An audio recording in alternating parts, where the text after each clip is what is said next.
some real pinch points, then we go to another level of detail, then we go to another level of frequency. What I mean, did I say? But it's very much struck me that cash has dried up totally. Talking to this client yesterday, cash seems to be drying up totally. No one's paying anything. And none of the government. Sorry, I was just saying the government schemes that the money's simply not getting through, is it? No.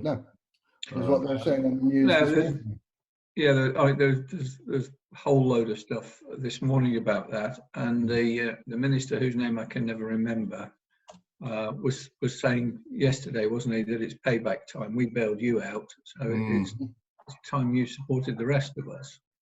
No, they're not coming out of this well, along with Weatherspoons and football clubs. Yes.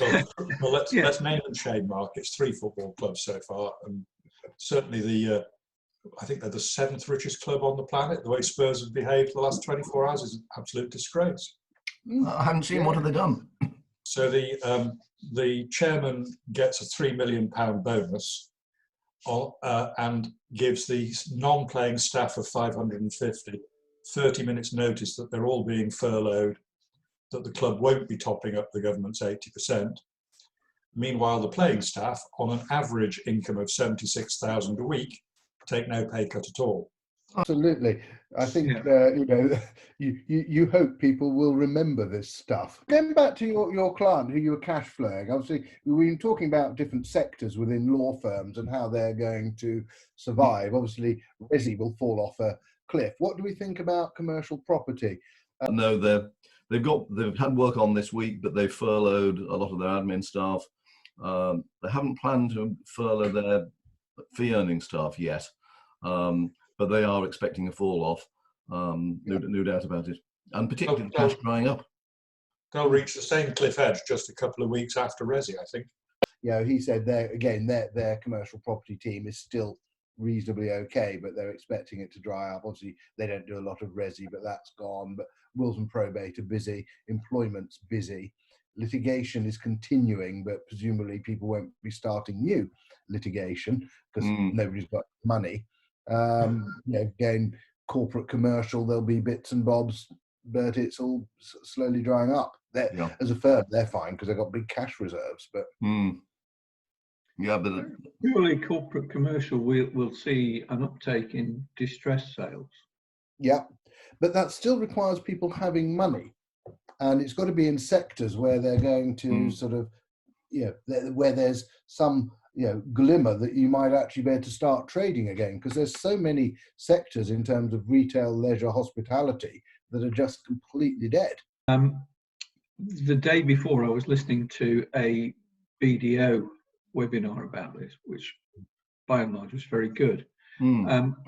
They kicked off the thing by which I thought that would be a complete waste of time, but by actually going through the economic background to where we are and the shape of and estimated duration of the recession.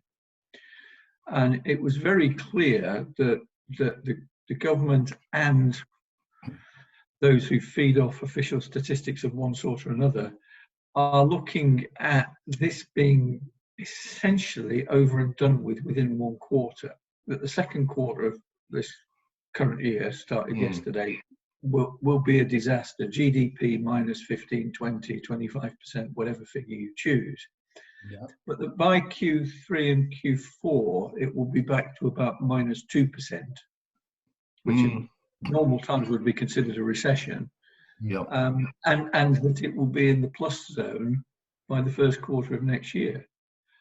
Now, if that's what happens to the economy overall, which does rather depend on them nailing down the virus, then some of the doomsaying is probably overdone, and there will be parts which come back.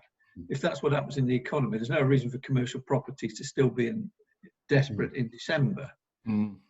I don't see residential property coming back till at least October, because even if even if it came back in 3 months, people would still not have the confidence to move and so forth. Barry, I don't have an anti-expert agenda. What I do have is an agenda against experts who rely on intuition and experience rather than evidence. And yeah, can I just say, one of the bits of evidence that was thrown into this was watching the China economy even today. yeah, but the China economy would perform as the China economy would perform, irrespective of what's happening in the US and Europe. That's not the same for us. Yeah. We're at least a year away from being behind, putting this virus behind us. We're at least a year away from an effective vaccine. I honestly cannot see, and I'm not an expert, I cannot see anything other than recession for more than 12 months. I just don't see how the economy gets back to par when the virus is still out there and we don't have a vaccine. The economic bit that worries me is the knock-on effect, because you find, we went for our government-approved walk yesterday afternoon and walked down our local row of shops in Stockton Heath, and the only thing open was food and pharmacy. So probably 80% of those shops were shut. And you look at that, and so they then aren't paying their rent. Yeah, they're not going to pay them. You've got the landlords, going back to the commercial property, who then aren't getting their rent in. They owe money to the bank in order to, who borrowed to buy the properties or whatever in order to rent out. So that entire cash flow stream dries up. So who takes the hit on that? Because say the shops are shut for 2-3 months, you've got that, a quarter of missing rent that flows all the way through the system. Who takes the loss?